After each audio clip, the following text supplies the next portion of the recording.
welcome to another episode by Peaky Boardgamer. My name is and I don't really like games that are fully abstract. I want a theme to be present at least somewhere. However, I would play an abstract game if it were for 2 players, if it were simple, and if I could take it down to the beach with me. Now, Yinsh here has all 3 of those, and it's one of my favorite fully abstract games. The game combines Othello and Connect 4, but it's a million times better. Let's see how the game is played. At first, place the board in the middle of the table so that each player sits next to these 3 circles depicted on the board. Also create a supply with the markers of the game. These markers have 2 sides, a white and a black side. Finally, each player selects one of the 2 colors and gets the 5 rings of the corresponding color.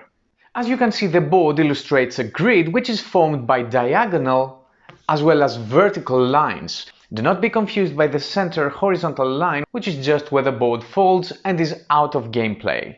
The game is played on the intersections of these lines and not inside the triangles that are formed in this grid.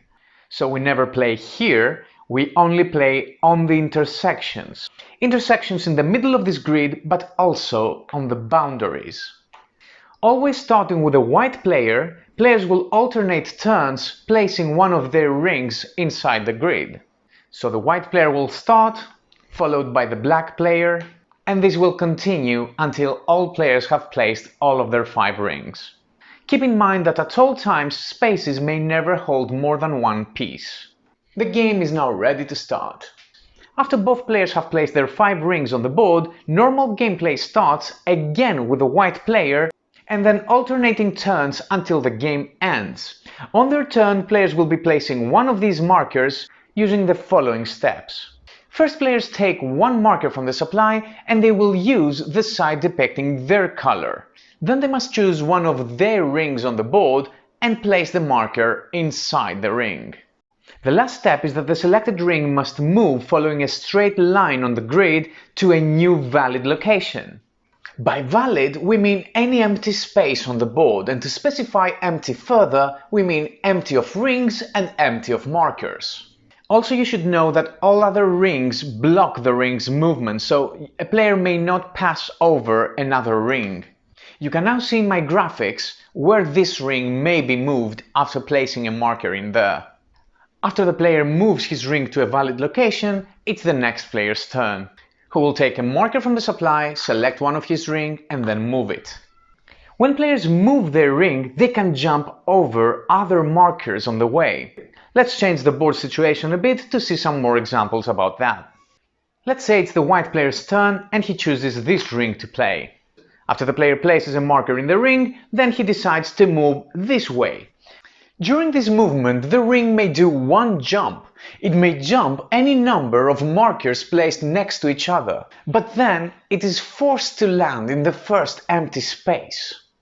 After the ring lands, then all the jumped over markers are flipped to the other side. So during movement, rings may jump over other markers as long as there is a valid landing space. In this example, the black player may not jump over these markers because the landing space is blocked by another ring. Also, the white player may not jump over this marker as there is no landing space at all. Using these simple rules, players are trying to form rows of 5 markers in a row depicting their color. For example, the black player could play this here and move his ring there, flipping all these markers, creating a row of 5 black markers in a row. After this happens, the 5 markers are removed from the board, placed back in the supply, and then the scoring player must choose one of his rings to be removed, which will be placed here and will mark the first point. Now the black player is winning 1-0, however the white player has more rings on the board, which will help him strike back. After a player scores for a 3rd time, it is the end of the game and that player is declared the winner. So that is the game overall, but before ending this video, let's see some situations that are a bit more special. One special case is that the player creates a row of more than 5 markers of his own color. If that's the case, the player chooses which markers to remove as long as these markers are next to each other. So the black player here could choose to remove these markers, or even the middle 5 markers. It is also possible that the player scores 2 rows at one go, like in this case here. Here we have 2 intersecting rows of 5 black markers. In this case, the player must decide which row to score and remove the corresponding markers. In this case, however, the 2 rows are not intersecting, so the player scores both of them one at a time. Take note that on your turn you may score a row for your opponent. This is absolutely normal. Your opponent gets to remove the 5 markers, also remove one of their rings, and they also get to play next, so be very careful. In this example, the black player also scores 2 rows, one for himself and one for his opponent. This is absolutely normal. The facing player will remove his markers first and then remove one of his rings, followed by the opponent, who will do the same. However, if the facing player scores the 3rd ring, like in this case here, then the game immediately ends. Last but not least, if the last marker from the supply is placed on the board, the game ends immediately.